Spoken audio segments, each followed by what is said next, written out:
Hello and welcome to Commodity Champions. I'm Manisha Gupta. Well, India's gold sector gets a new self-regulatory body. The organization, which has been set up with the help of World Gold Council, is aimed at boosting consumer confidence.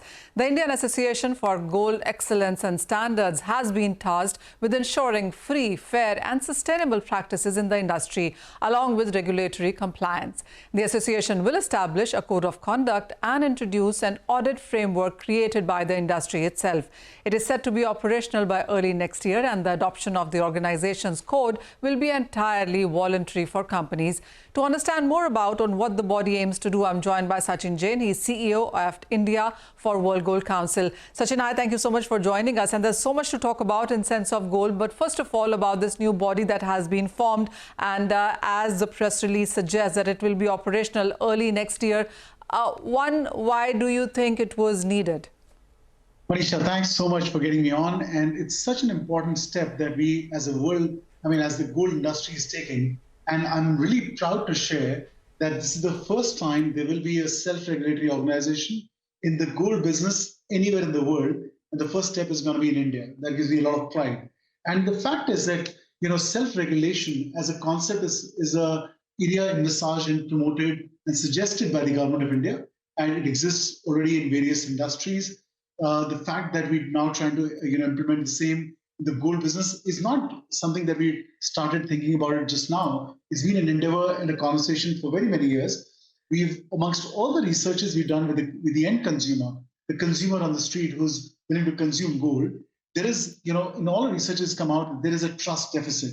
And in order to, sort of minimize the trust deficit, in order to almost organize the industry better, to have one voice of the industry, a self-regulatory organization is a great step.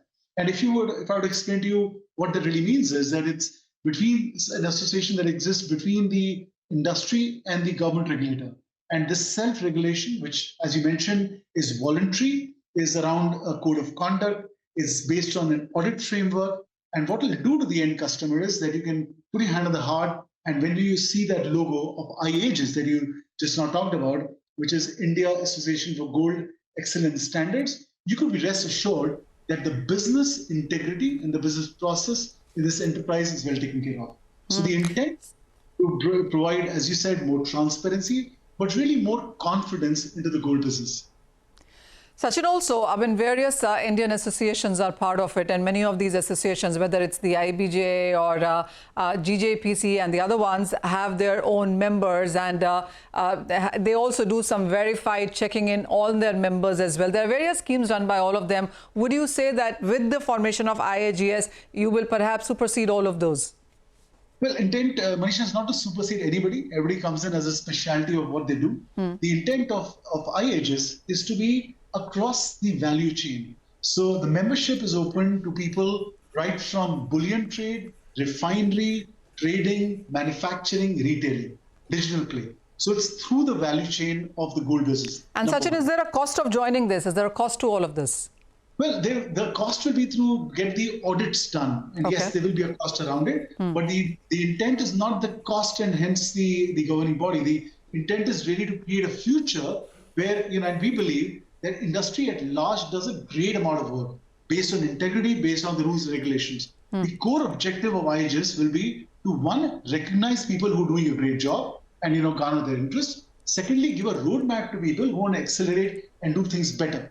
So, for example, this is not an organization for only big players in the industry. So hence it's Big Boys Club. Any and everybody in the gold business can be members of it. Sachin, I've been in the industry very, very long time. So have you been? And we do realize that various self-regulatory programs like these have been brought earlier as well into the system. Haven't really worked. What makes you think that this will for sure work? Is it because all the associations have come together for the first time ever? Well, that's certainly one, Manisha. I think also the need of the hour is that by end of this this year, 70% plus of our country will be millennials or younger. And as an industry, we got to gear up to have right answers and right solutions for the new age consumer. That's number one. That'll be the core driving factor.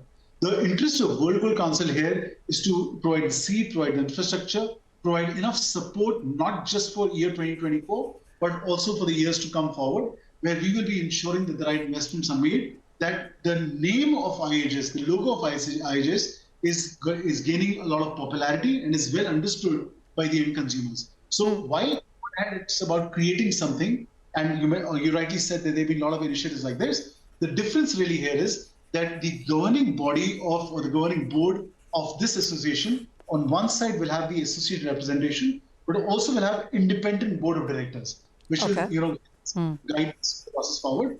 And secondly, we'll be investing huge amount of energies and money to communicate and make aware of what IAGES is to the end consumer. So that really walk into stores which stand for integrity and hence have the IAGES logo.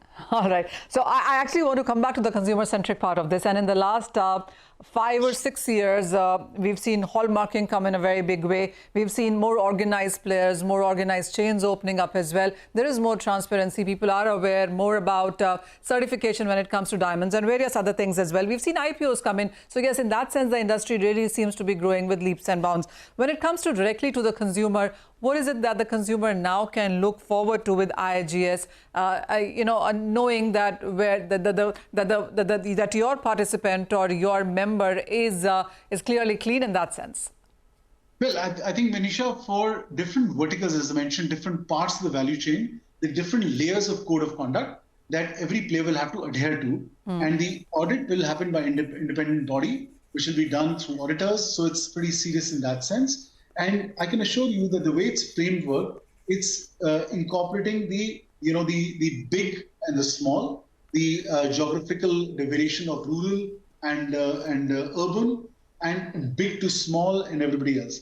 Now, what that will do is we'll almost create a framework of understanding or being sure that right business practices are followed. So while you're talking about hallmarking, yes, of course, that's industry norm now.